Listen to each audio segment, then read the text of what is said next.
Welcome back Nirmal Sharmi kitchen. இன்றைக்கி small onion rice பண்ண போகிறாங்க. அதை உங்களுக்கு ஷேர் பண்ணுறோம். நாங்கள் அதுக்கு தேவையானது சின்ன வெங்காயம் ஒரு 15 வெங்காயம் உரித்து வச்சுருக்கேன். ஃபுல்லாக உரிக்க வேண்டாம், கொஞ்சம் தோல் இருந்தால் நல்லாயிருக்கும் டேஸ்ட்டு.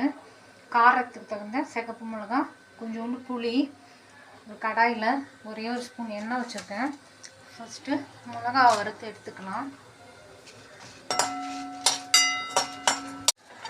மிளகா வறுபட்டுருச்சு, எடுத்துடலாம். அடுத்தது சின்ன வெங்காயம் நல்லா வதக்கிடணும்.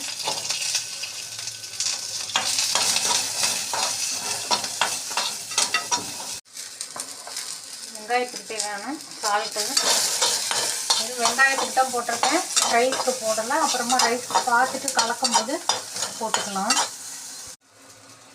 வெங்காயம் நல்லா வதங்கிடுச்சு. ஸ்டவ்வை அணைச்சிட்டு புளி அது மாதிரி பிச்சு போட்டு ஒரு மிக்ஸ் பண்ணிவிட்டு எடுத்துடலாம் வெங்காயத்தை.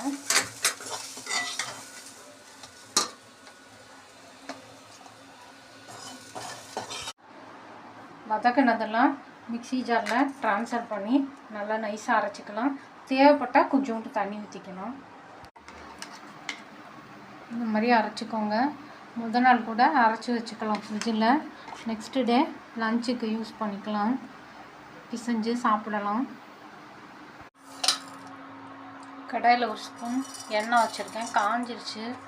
கொஞ்சம் கடுகு, கொஞ்சம் ஜீரகம், கொஞ்சம் உளுத்தம்பருப்பு, கொஞ்சம் பெருங்காயம், கொஞ்சம் கருவேப்பிலை. நல்லா புரிஞ்சோன்னே அரைச்சி அந்த ஆனியன் பேஸ்ட்டில் ஆட் பண்ணி நல்லா மிக்ஸ் பண்ணணும்.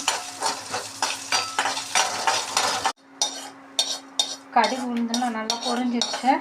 அரைச்ச ஆனியன் பேஸ்ட்டில் ஆட் பண்ணி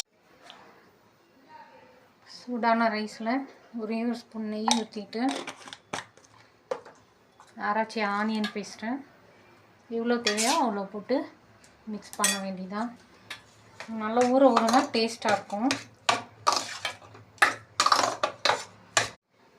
நல்லா மிக்ஸ் பண்ணியாச்சு.